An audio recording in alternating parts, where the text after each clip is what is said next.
प्रिय विद्यार्थियों, मैं अजीत कुमार सिंह सीबीएस क्लासेस से एक बार फिर आज कक्षा 9 हिंदी की व्याख्या के लिए उपस्थित हूँ। आज हम लोग रहीम कृत उनके दोहे का अध्ययन करेंगे। सर्वप्रथम हम रहीमदास जी का जीवन परिचय पढ़ेंगे, इसके बाद उनके दोहों की व्याख्या करेंगे। रहीम का पूरा नाम अब्दुल रहीम खान खाना था। इनका जन्म सन 1556 ईस्वी में लाहौर, वर्तमान में पाकिस्तान में हुआ था। इनके पिता बैरम खां मुग़ल सम्राट अकबर के संरक्षक थे। किन्हीं कारणोंवश अकबर बैरम खां से रुष्ट हो गया और उसने बैरम खां पर विद्रोह का आरोप लगाकर हज करने के लिए मक्का भेज दिया।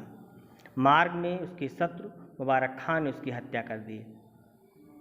बैरम खां की हत्या के पश्चात अकबर ने रहीम और उनकी माता को अपने पास बुला लिया और रहीम की शिक्षा की समुचित व्यवस्था की। प्रतिभा संपन्न रहीम ने हिंदी, संस्कृत, अरबी, फारसी, तुर्की आदि भाषाओं का अच्छा ज्ञान प्राप्त कर लिया था।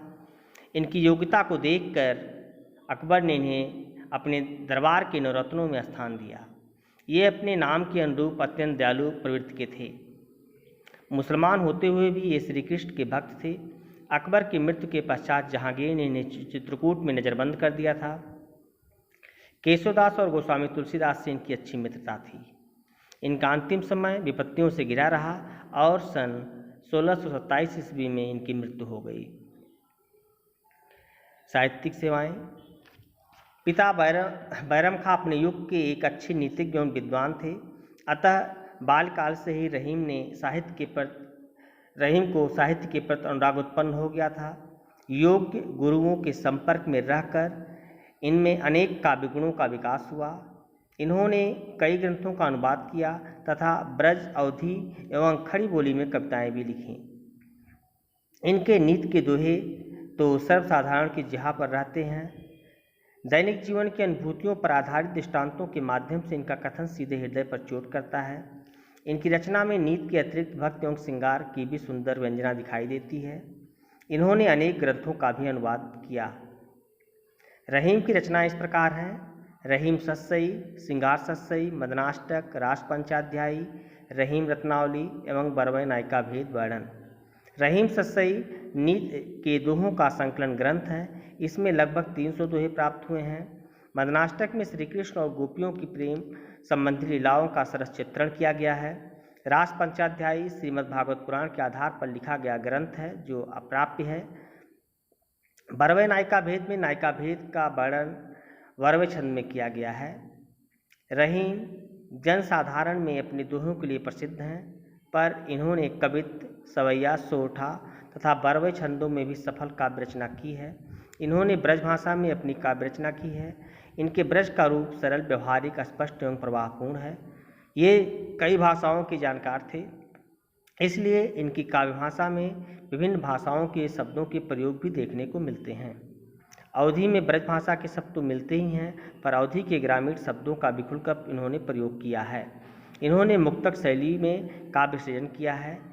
इनकी यह शैली अत्यंत सरल एवं बोधगम्य है। अब हम रहीमदास के दोहे की व्याख्या करेंगे जो आपके पाठ्यक्रम में है। पहला दोहा है: जो रहीम उत्तम प्रकृति का कर सकत कुसंग, चंदन विष व्यापत नहीं लपटे रहत भुजंग। कबीरदास जी यहाँ उत्तम प्रवृत्ति के लोगों के बारे में बताते हैं जिनका चरित्र दृढ़ होता है, उनके विषय में उन्होंने बताया है। रहीमदास जी कहते हैं जो रहीम उत्तम प्रकृति। रहीमदास जी कहते हैं कि जिन लोगों का स्वभाव उत्तम होता है, दृढ़ चरित्र वाले होते हैं, का कर सकत कुसंग, उनके ऊपर बुरी संगत का कोई असर नहीं पड़ता है। ठीक उसी प्रकार से जिस प्रकार से चंदन विष व्याप्त नहीं लिपटे रहत भुजंग, जिस प्रकार से चंदन पर सर्प लिपटे रहते हैं लेकिन उसके ऊपर उस भुजंग का, उसके विष का कोई असर नहीं पड़ता है, ऐसे ही उत्तम प्रवृत्ति वाले लोगों के ऊपर बुरी संगत का कोई असर नहीं पड़ता है। दूसरा दोहा है: रहीमन प्रीत सराहिए, मिले होत रंगदून, ज्यों जर्दी हरदी तजय सफेदी चून। जर्दी मीन्स होता है पीलापन, प्रीत मीन्स होता है प्रेम, तजय मीन्स होता है छोड़ना। प्रस्तुत दोहे में रहीमदास जी ने सच्चे प्रेम का वर्णन किया है, सच्ची प्रीत का वर्णन किया है। वो कहते हैं, रहीमन प्रीत सराहिए मिले होत रंग दून। रहीमदास जी कहते हैं कि हमें उन लोगों के प्रेम की सराहना करनी चाहिए जिसमें दो प्रेमी मिलते हों और दोनों जो है, दोनों का प्रेम अपने अलग अलग अस्तित्व को भूल करके एक दूसरे में समाहित हो जाता है। दोनों एक दूसरे के गुणों को का समाहार कर लेते हैं। ठीक उसी प्रकार से, जिस प्रकार से ज्यों हल्दी जर्दी हल्दी तजय, जिस प्रकार से हल्दी अपने पीलेपन को तज देती है, कब? तजय सफ़ेदी चूर्ण। जब हल्दी और चूना मिलते हैं और किसी रोग का उपचार करते हैं तो हल्दी अपने पीलेपन को छोड़ देती है और चूना अपने सफ़ेदी को जोड़ करके एक नया रंग लाल प्रकट हो जाता है। ठीक उसी प्रकार से जब दो सच्चे प्रेमी मिलते हैं तो उन दोनों का प्रेम मिलकर के दूना हो जाता है। अगला दोहा है, टूटे सुजन मनाइए जो टूटे 100 बार। यहाँ रहीमदास जी ने अच्छे लोगों के महत्व के विषय में बताया है। रहीमदास जी कहते हैं कि टूटे सुजन मनाइए। अगर कोई सज्जन व्यक्ति आपसे रूठ गया है, जो टूटे 100 बार, तो उसे आप बार बार मनाइए, एक बार नहीं। अगर वो कई बार टूटता है, 100 बार भी आपसे नाराज़ हो जाता है तो आप 100 बार उसे बार बार मनाइए।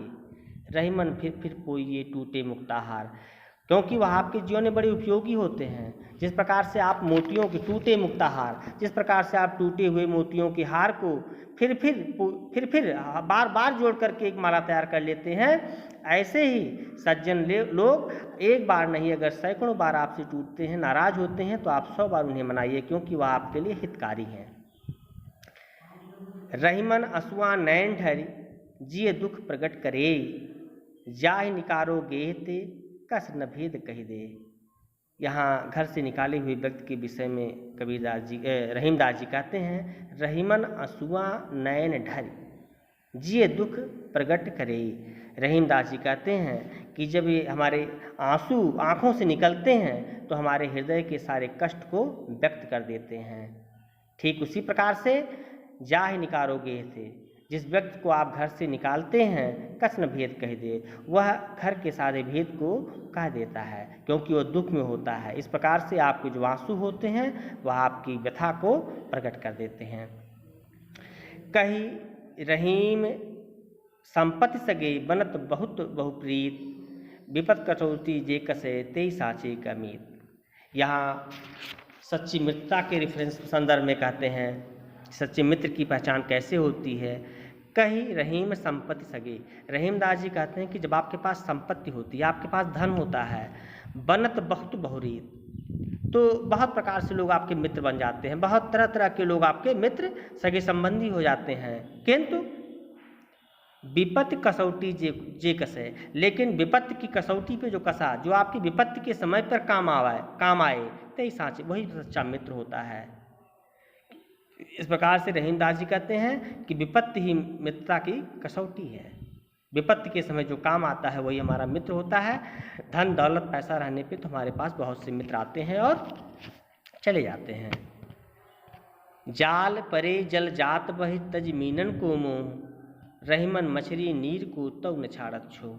यहाँ रहीमदास जी मछली के सच्चे प्रेम की वंदना करते हैं। जो मछली का प्रेम है वो सच्चा है। जाल परे जल जात पय, रहीमदास जी कहते हैं कि जब सरोवर में जाल को डाला जाता है तो जल बह जाता है और मछली तज मीनन, मछली के मुंह को छोड़ करके जल आगे को बह जाता है और मछली जाल में फंस जाती है। रहीमन मछली नीर को, लेकिन मछली जो है, रहीमदास जी कहते हैं कि मछली जो है नीर को, जल को छोड़ करके तब न छाड़त छो, उसको छोड़ करके जीवित नहीं रह जाती, वह तड़प तड़प के मर जाती है। मछली का जो प्रेम है सच्चा है और उसका मर जाना ही उसके सच्चे प्रेम की पहचान है, जबकि पानी जो है बह जाता है।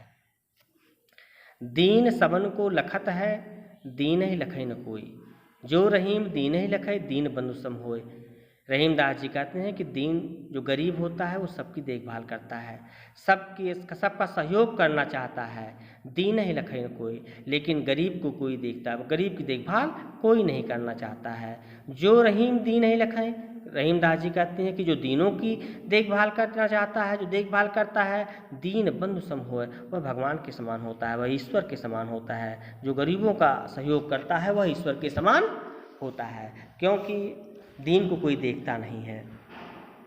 अगला दोहा है, प्रीतम छवि नैनन बसी, पर छवि कहाँ समाए, भरी सराय रहीम लख, पथिक आप फिर जाए।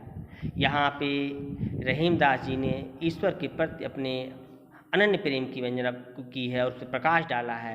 कह रहे हैं प्रीतम छवि नयनन बसी। रहीमदास जी कहते हैं कि मेरे नेत्रों में परमात्मा रूपी प्रीतम का सौंदर्य बस गया है, कि छवि बस गई है, पर छवि कहाँ समाए। अब दूसरे की छवि के लिए कोई स्थान नहीं है, दूसरे के सौंदर्य के लिए उनके नेत्रों में कोई स्थान नहीं है, क्योंकि उनके नेत्रों में परमात्मा का सौंदर्य समाहित हो गया है। ठीक उसी प्रकार से भरी सराय रहीम लख। रहीमदास जी कहते हैं कि जब कोई सराय यात्रियों से भरी होती है, कोई अनाथालय अनाथों से भरा होता है, यात्रियों से भरी होती है, तो पथिक आप फिर जाए, तो पथिक उसको देख करके उसमें अपने लिए स्थान ना पा करके स्वयं ही वापस लौट जाता है। कदली सीप भुजंग मुख स्वाति एक गुण तीन, no no no no, Rahiman धागा प्रेम का मत तोड़ो चटकाए, टूटे से फिर ना जुड़े जुड़े गांठ पड़ जाए। कबीरदास जी यहाँ पर हमारे कहते हैं कि प्रेम संबंधों को कभी समाप्त नहीं करना चाहिए, उसे तोड़ने की कोशिश नहीं करनी चाहिए। उसी संदर्भ में वो कहते हैं रहीमन धागा प्रेम का मत तोड़ो चटकाए। रहीमदास जी कहते हैं कि जो प्रेम का धागा है उसे कभी तोड़ना नहीं चाहिए, मत तोड़ो चटकाए, टूटे से फिर ना जुड़े जुड़े। कहते हैं कि जब एक बार टूट जाता है तो फिर आप कितना भी जोड़िए उसमें गांठ पड़ ही जाती है। कहने का अभिप्राय यह है, कबीरदास रहीमदास जी कहते हैं कि हमें अपने संबंधों को कभी दरार नहीं आने देना चाहिए, कभी ऐसी कोई बात नहीं करनी चाहिए जब कभी हमारा संबंध हो तो हम उस पुरानी बात हमारे हृदय में आवे। हमें अपने संबंधों को बहुत बचा करके रखना चाहिए, नहीं तो ठीक उसी प्रकार से जिस प्रकार से कोई धागा टूट जाता है, आप उसे कितनी सफाई से भी जोड़ें लेकिन वहाँ गांठ पड़ जाती है। हमें अपने सामाजिक संबंधों में कभी गांठ नहीं पड़ने देना चाहिए। अगला दोहा है, कदली सीप भुजंग मुख स्वाति एक गुण तीन, जैसी संगत बैठिए तैसी फल दीन। रहीमदास जी कहते हैं यहाँ संगत के प्रभाव पे कहा गया है। कदली, कदली में होता है केला, सीप में होता है सीपी, भुजंग मुख माने सांप का मुख, स्वाति एक गुण। कहते हैं कि स्वात की जो बूंद है उसका तो एक ही गुण है कि स्वात नक्षत्र में बूंदें गिरती हैं, लेकिन जब कदली पे पड़ती हैं, केले में पड़ती हैं, केले पर गिरती है वो तो कपूर बन जाती है, और सीपी पे पड़ती है तो मोती बन जाती है, और जब भुजंग के मुंह में गिरती है तो वह विष बन जाती है। जैसी संगत बैठी है तैसी फल दीन। इस प्रकार से रहीमदास जी कहते हैं कि आपकी जैसी संगत होगी वैसा ही आपको फल प्राप्त होगा। इसलिए हमें हमेशा अच्छी संबंधों में रहना चाहिए, अच्छी संगति में बैठना चाहिए। यद्यपि रहीमदास ने पूर्व में अभी यह भी कहा है दोहे में कि जो रहीम उत्तम प्रकृति का कर सुगंध कुसंग चंदन विष व्यापत नहीं लपटे रहत भुजंग, और उसके विपरीत फिर उन्होंने कहा है कि कदली सीप भुजंग मुख स्वाति एक गुण तीन, जैसी संगत बैठिए तैसो ही फल दीन। कि स्वाति की जो बूंदें हैं उसका गुण तो एक ही है, लेकिन जब केले पे पड़ती है तो कपूर बन जाती है, सीपी के मुंह में पड़ती है तो मोती बन जाती है, और सर्प के मुंह में पड़ता है तो जहर बन जाता है। मतलब जैसी संगत होती है वैसे गुण आ जाते हैं। अगला दोहा है, तरुअर फल नहीं खात हैं सरवर पियत न पान, कही रहीम परकाज हित संपत संचय सुजान। सुजान माने होता है अच्छे लोग, संचय में एकत्रित करना। तरुअर फल नहीं खाते हैं, कबीरदास जी कहते हैं कि वृक्ष अपना फल स्वयं नहीं खाते हैं, शरबत और सरोवर अपना पानी स्वयं नहीं पीते हैं। कहीं रहीम प्रकाश हित, रहीमदास जी कहते हैं कि दूसरे के कार्यों के लिए, दूसरे के हित के लिए अच्छे लोग अपने धन का संचय करते हैं, और जब आवश्यकता पड़ती है तो दूसरों की उद्धार के लिए उस धन का प्रयोग करते हैं। कहते हैं जिस प्रकार से फल अपना वृक्ष अपना फल स्वयं नहीं खाते हैं, सरोवर अपना जल स्वयं ग्रहण नहीं करते हैं, उसी प्रकार से सज्जन लोग अपने धन का संचय अपने परहित के कार्यों, अपने स्वयं के कार्यों के लिए नहीं करते हैं, बल्कि वह दूसरे के हित के लिए करते हैं, परमार्थ के लिए करते हैं। रहीमन देख बड़ेन को लग्न दीजिए डारी। यहाँ रहीमदास जी ने छोटे लोगों की उपेक्षा करने के लिए कहा है कि छोटे लोगों की उपेक्षा नहीं करनी चाहिए, क्योंकि छोटे और बड़े सबका अलग अलग महत्व है। रहीम देख बड़ेन को, रहीमदास जी कहते हैं कि बड़े लोगों को देख करके लग्न छोटे लोगों का अपमान नहीं करना चाहिए, उनका निरादर नहीं करना चाहिए।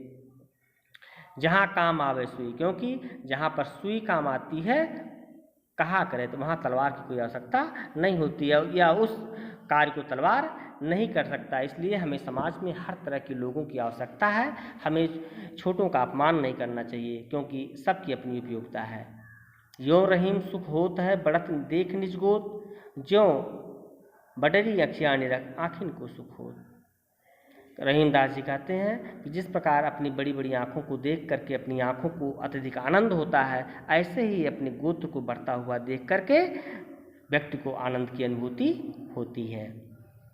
रहीमन ओछे नरंते तजो बैर अरुप्रीत, काटे चाटे स्वान के दोहूं भांत विपरीत। रहीमनाथ जी कहते हैं कि हमें ओछे लोगों के साथ व्यवहार नहीं रखना चाहिए, ना अच्छा व्यवहार रखना चाहिए, ना बुरा बुरा। रहीमन ओछे नरंते, ओछे में होता है नीच, गिरे हुए। रहीमदास जी कहते हैं कि ओछे गिरे हुए लोगों से तजो बैर और प्रीत, तजो माने छोड़ दो, बैर में दुश्मनी, प्रीत में लगाव। निकृष्ट लोगों से, नीच लोगों से हमें बैर और प्रीत नहीं रखना चाहिए, क्योंकि काटे चाटे स्वान के, क्योंकि अगर कुत्ता काट ले तो भी नुकसान होगा, और काट ले तो मौत हो जाएगी, और चाट ले तो घाव हो जाएगा। दोनों स्थितियाँ प्रीत हैं। अगर प्रेम से चाट ले तो भी चोट लग जाएगी, घाव हो जाएगा, और अगर नाराज होकर के काट ले तो भी घाव हो जाएगा, मृत्यु हो सकती है। इस प्रकार से हमें ओछे लोगों के साथ बैर और प्रीत का व्यवहार नहीं रखना चाहिए, हमें उनसे हमेशा दूर रहना चाहिए। धन्यवाद। 14 दोहे थे, उसकी व्याख्या हो गई। रहीमदास की जो भाषा है वह ब्रज है, ठीक है ना, छंद दोहा है, शैली मुक्तक है, सभी दोहे अपने अपने में मुक्त हैं। धन्यवाद।